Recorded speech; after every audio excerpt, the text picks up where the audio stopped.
Land scam case में Robert Vadra से ED की पूछताछ जारी। वाड्रा की कंपनी पर धोखाधड़ी, साजिश और जालसाजी का है आरोप।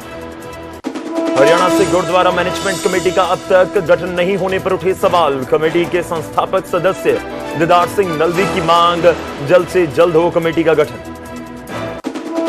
जेजेपी इनेलो के एक होने की संभावना खारिज। जेजेपी के राष्ट्रीय अध्यक्ष अजय चौटाला बोले, चैप्टर हो चुका है क्लोज। चंडीगढ़ सचिवालय में सीएम सैनी की सिविल एविएशन डिपार्टमेंट के साथ बैठक। हिसार और अंबाला एयरपोर्ट सहित दूसरे मुद्दों पर हुई चर्चा। कैथल के रामपाल को प्रधानमंत्री मोदी ने पहनाए जूते। नरेंद्र मोदी के प्रधानमंत्री बनने तक जूते चप्पल नहीं पहनने का लिया था व्रत। रामपाल ने कहा, चरण पादुका की तरह जूते को संभाल कर रखूं। करनाल के एक युवक का सिंगापुर के समुद्र में मिला शव। करीब 7 महीने पहले वर्क परमिट पर सिंगापुर गया था मनीष। बुजुर्ग माता पिता की मनीष को आखिरी बार देखने की गुहार।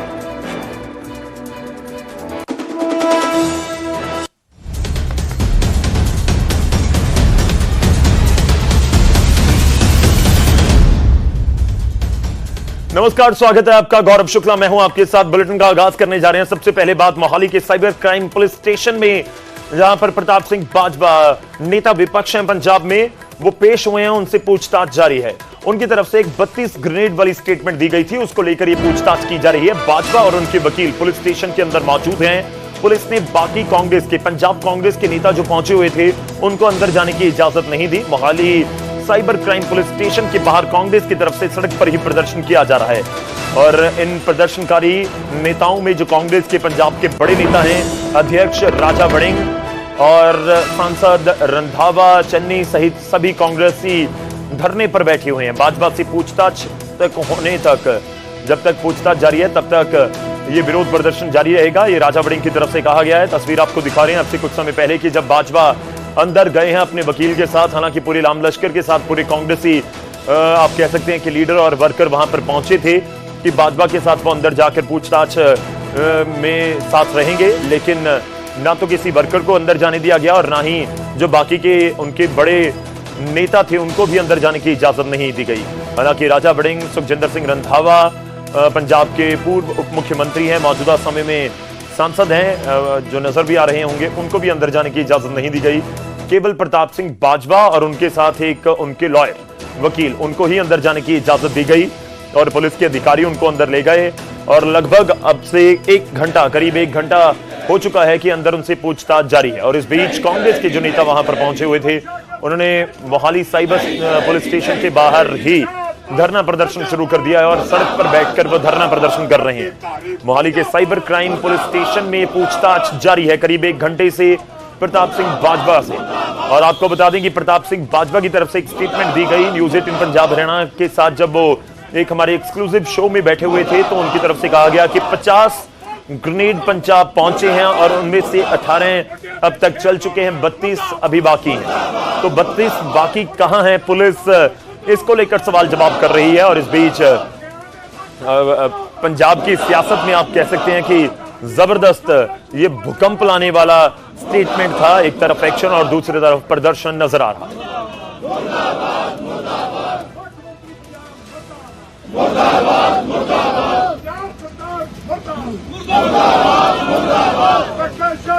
तो ये मोहाली से लाइव आपको तस्वीरें दिखा रहे हैं, जहां पर राजा वड़िंग इस समय मौजूद हैं और उनके साथ उनके समर्थक आपको नजर आ रहे होंगे। कांग्रेस के नेता, कांग्रेस के वर्कर वहां पर पहुंचे हुए हैं और पूछताछ अंदर कितनी देर चलती है और कितनी देर प्रताप बाजवा से क्या सवाल किए जाते हैं, बाहर आके प्रताप बाजवा क्या कुछ बोलते हैं, उसके ऊपर भी सबकी नजरें सीधे तौर पर बनी हुई हैं। मोहाली के साइबर क्राइम पुलिस स्टेशन से लाइव तस्वीरें हम आपको दिखा रहे हैं, जो आप अपनी स्क्रीन पर बाईं तरफ देख रहे हैं, लेफ्ट साइड। ये लाइव तस्वीरें हैं। राजा वड़िंग इस समय हाथ में एक माइक स्पीकर लेकर वहां पर नारेबाजी करते हुए दिख रहे हैं। तो दूसरी तस्वीर अब से कुछ समय पहले की, जब प्रताप सिंह बाजवा पूछताछ के लिए अंदर गए हैं, तो उस समय की तस्वीर भी आपको दिखा रहे हैं। प्रताप बाजवा अकेले गए, केवल उनके जो वकील हैं वही उनके साथ थे, आदिल बोपाराय उनके लॉयर का नाम है वही, और प्रताप सिंह बाजवा, दो ही लोगों को अंदर जाने की इजाजत दी गई। पुलिस की तरफ से पहली बैरिकेड्स और सुरक्षा के पुख्ता इंतजाम किए गए थे। और इस बीच पूछताछ जारी है। मोहाली के साइबर क्राइम पुलिस स्टेशन में कांग्रेस के बड़े नेता से पूछताछ जारी है। नेता विपक्ष हैं विधानसभा में प्रताप सिंह बाजवा, वहीं दूसरी तरफ राजा वड़िंग की बात करें तो अध्यक्ष और साथ ही लुधियाना से सांसद भी हैं अमरिंदर सिंह राजा वड़िंग। तो इस समय कांग्रेस का प्रदर्शन जारी है मोहाली।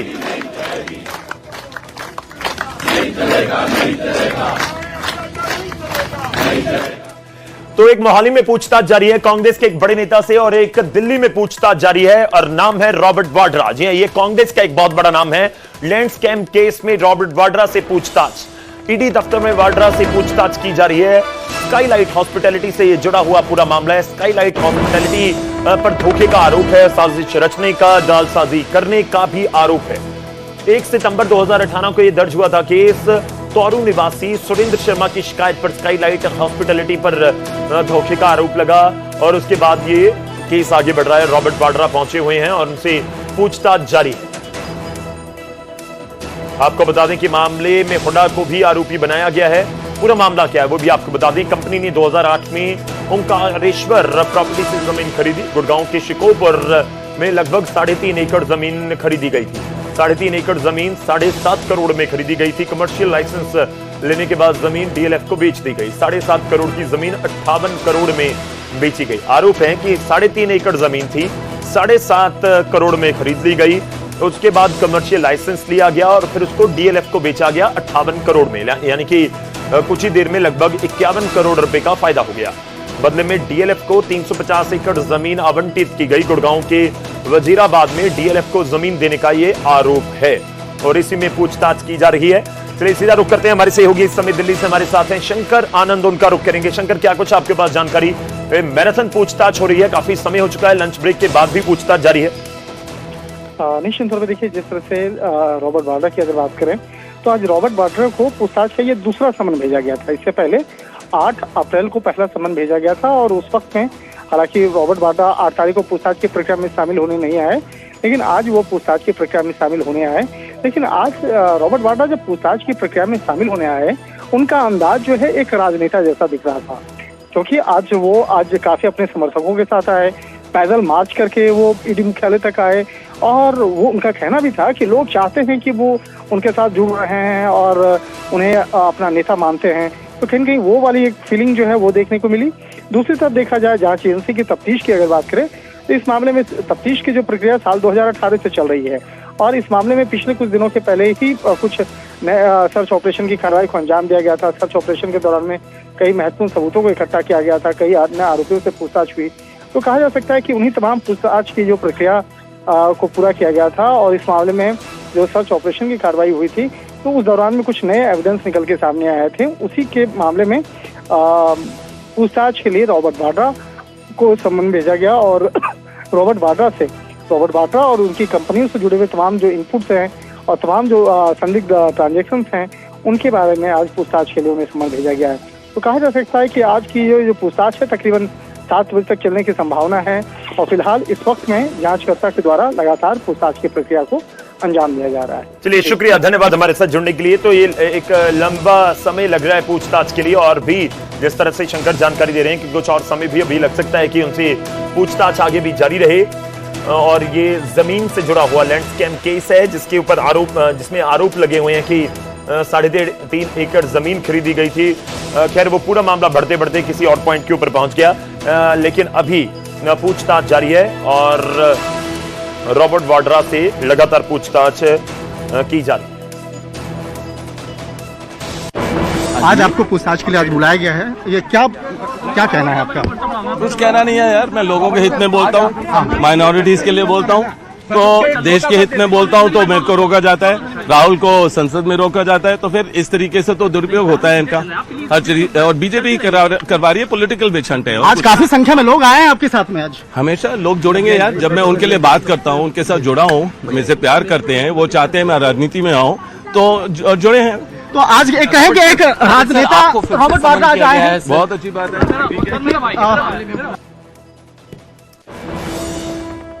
तो जब ये पेश होने के लिए रॉबर्ट वाड्रा पहुंचे हैं, उस समय उनकी तरफ से जो न्यूज 18 के साथ बातचीत की गई, शंकर आनंद ही बात कर रहे थे, वो आपको सुनवाया।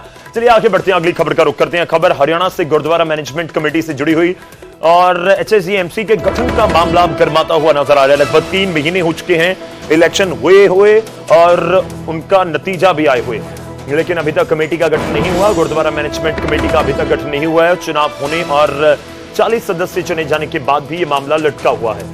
कमेटी के संस्थापक सदस्य दीदार सिंह नलवी की तरफ से मांग की गई, सरकार जल्द से जल्द कमेटी का गठन करे। नलवी ने कहा कि नई कमेटी का चुनाव होने के बावजूद भी पुराने हारे हुए लोग ही अपनी चला रहे हैं। वहां पर इसी साल जनवरी महीने में 19 जनवरी को हरियाणा से गुरुद्वारा मैनेजमेंट कमेटी का चुनाव हुआ था। कमेटी का चुनाव हुए लगभग, क्योंकि अब अप्रैल का महीना चल रहा है और 19 जनवरी के आसपास चुनाव था। फरवरी निकल चुका है, मार्च निकल चुका है और लगभग अप्रैल आधा निकल गया है। तो पूरे 3 महीने के करीब हो चुके हैं, लेकिन अभी तक मैनेजमेंट की कमेटी का गठन नहीं किया गया। आपको यह भी बता दें कि 40 सदस्य के जो नतीजे आए थे उसको लेकर भी असमंजस थी, क्योंकि अलग अलग जो गुट हैं वो चुनाव लड़ रहे थे और बहुत सारे सदस्य आजाद के तौर पर जीत कर आए थे। चलिए रुक करते हैं, हमारे साथ इस समय दीदार सिंह नलवी जुड़ रहे हैं, संस्थापक सदस्य हैं एचएसजीएमसी के। नलवी जी, बहुत बहुत स्वागत है आपका न्यूज 18 पंजाब हरियाणा के ऊपर। ये कमेटी के जो आप कह रहे हैं, मांग कर रहे हैं कि कमेटी नहीं बनी है अभी तक, आपकी कोई बात हुई? आपको क्या लग रहा है कि अभी तक 3 महीने से मामला क्यों लटका हुआ है? चुनाव तो हो चुके हैं, नतीजे आ चुके हैं। हम एक डेलीगेशन लेके माननीय मुख्यमंत्री हरियाणा से मिले थे कुछ 4-1 महीने पहले जी। तो हमने उस वक्त मांग की थी कि हमारी जल्दी इलेक्शन कराओ और हमारा सब कुछ जो सिस्टम है वो ठीक करो। तो उन्होंने कह दिया था कि भी सारा कानून तैयार है, हम आपका इलेक्शन जल्दी करा देंगे। तो इलेक्शन होने के बाद हम फिर दोबारा मिले और हमने कहा कि ये 9 मेंबरों की कोऑप्शन होनी है, इसके बारे में कहते हैं कि इलेक्शन कमिश्नर साहब कहते हैं कि हमारे पास रूल्स नहीं है, सरकार ने रूल्स नहीं बना कर दिए, तो रूल्स बनाओ ताकि ये हमारे इलेक्शन हो जाए। तो अब 3 महीने के ऊपर का समय बीत गया है, लेकिन ऐसा अभी तक नहीं हुआ। ये डेमोक्रेसी में अनप्रेसिडेंटेड चीज़ है। आज तक मैंने हिंदुस्तान में ऐसा किसी भी, चाहे म्यूनसिपल कमेटी है, चाहे जिला परिषद है, MLA MP या विधानसभा है, कोई भी किसी भी देश की किसी भी प्रांत की, तो ऐसा मैंने कभी नहीं सुना जी। तो अभी हम फिर भी अंधकार में हैं कि पता नहीं कानून बने हैं नहीं बने हैं, कब बनेंगे, क्या होगा क्या नहीं होगा। तो ये एक अजीब सी स्थिति है जिसमें हरियाणा से गुरुद्वारा प्रबंधक कमेटी जो जिसकी अभी पहली कमेटी बनी है 24 साल की संघर्ष के बाद, वो सारे का सारा जो सिस्टम है वो अंधकार में है और सिख संगतों में बहुत रोष है। हम बेनती करते हैं कि जल्दी से जल्दी जो हमारा डेमोक्रेटिक राइट है हरियाणा से गुरुद्वारा प्रबंधक कमेटी का, हमें फंक्शन साहब एक लोग ये भी जानना चाहते होंगे, जो हरियाणा की संगत है ये भी, क्योंकि 40 सदस्य चुने गए, कुछ नॉमिनेटेड भी होते हैं, लेकिन क्लियर मेजॉरिटी किसी भी जो अलग अलग वहां पर दल बनाकर एक तरह से सियासी दल या मैं कहूं कि पंथक दल बनाकर चुनाव लड़े थे, तो ये नतीजों में सामने आया कि किसी के पास स्पष्ट बहुमत नहीं है। बहुत सारे लोग ऐसे जीते जो आजाद के तौर पर चुनाव लड़ रहे थे। तो क्या वो भी एक दिक्कत है कि इसलिए कोई कमेटी का गठन नहीं हो पा रहा? जो आजाद के तौर पर चुनाव लड़े थे जी, तो उनके पास 24 सदस्य हो गए थे जी। ये अखबारों में बात आ चुकी है, हर एक को पता है, 24 सदस्य हो गए। लेकिन कुछ सदस्य हैं जो हैं वो किसी लोभ लालच में आकर वो डिफेक्ट करके दूसरे जो सरकारी ग्रुप है उसमें चले गए हैं। तो हमारी मांग ये है कि ये जो लोग हैं इनके ऊपर इलेक्शन कमीशन एक्शन ले या संगत एक्शन ले कि आपको जिन लोगों ने, जिन वोटरों ने आपका चुनाव किया है, आप वहीं पर रहो। ये सिख समुदाय के साथ भी धोखा है, सिख वोटरों के साथ भी धोखा है और गुरुद्वारा साहब से भी धोखा है। ये धार्मिक कार्य है, इसमें जो मेंबर्स हैं कभी सुबह इधर होते हैं, शाम को उधर होते हैं। ये अजीब सी किस्म की स्थिति बन गई है, ये ऐसा नहीं होना चाहिए।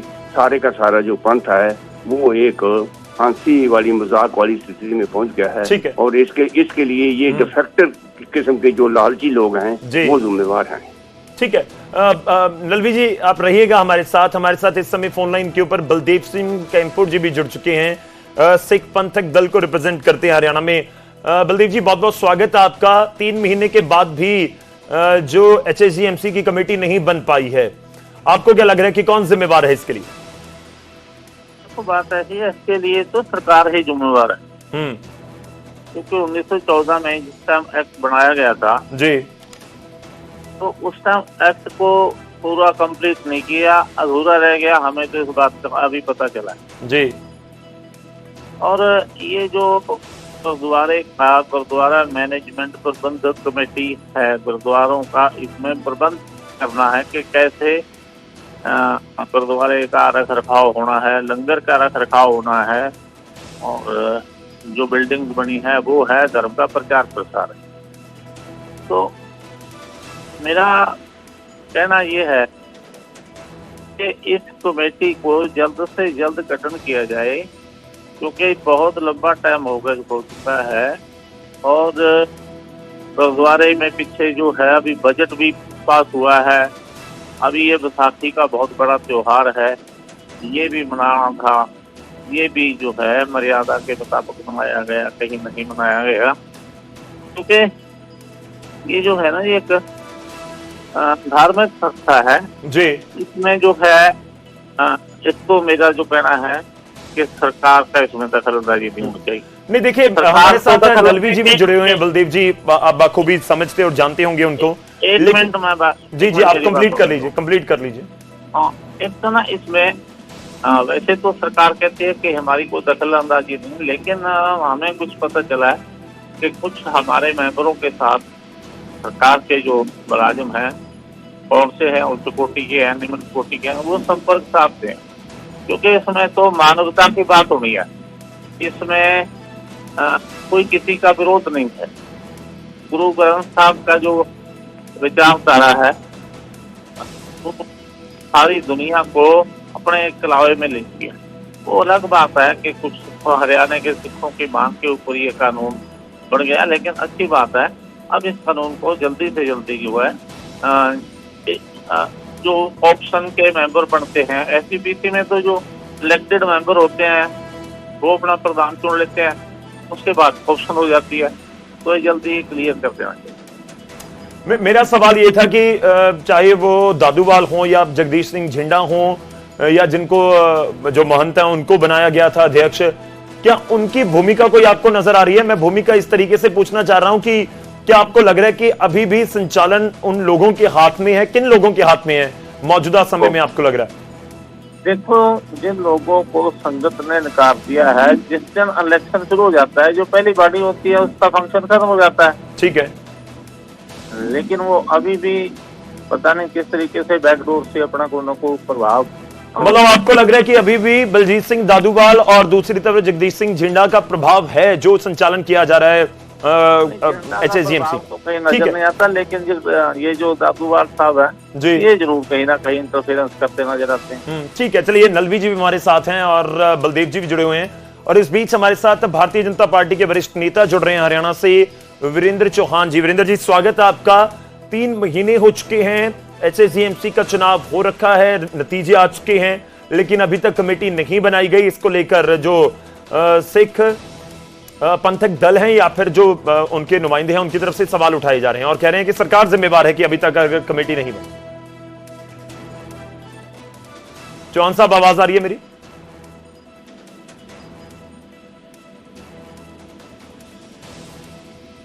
तो लग रहा है चौहान साहब तक आवाज नहीं मेरी पहुंच रही। मैं नलवी से एक रिएक्शन जरूर लेना चाहूंगा। नलवी जी आप जिक्र कर रहे हैं कि अभी कमेटी नहीं बनी, तो सिख संगत हरियाणा की ये भी जानना चाहती होगी, इनफैक्ट पंजाब की भी, कि फिर संचालन किस तरीके से हो रहा है गुरुद्वारा जो भी HSGMC है उसका? भी जब सरकार ही नहीं है जी, एक्ट के मुताबिक, तो हरियाणा से गुरुद्वारा प्रबंधक कमेटी की जो जनरल बॉडी और एग्जीक्यूटिव बॉडी है उसी को अधिकार है।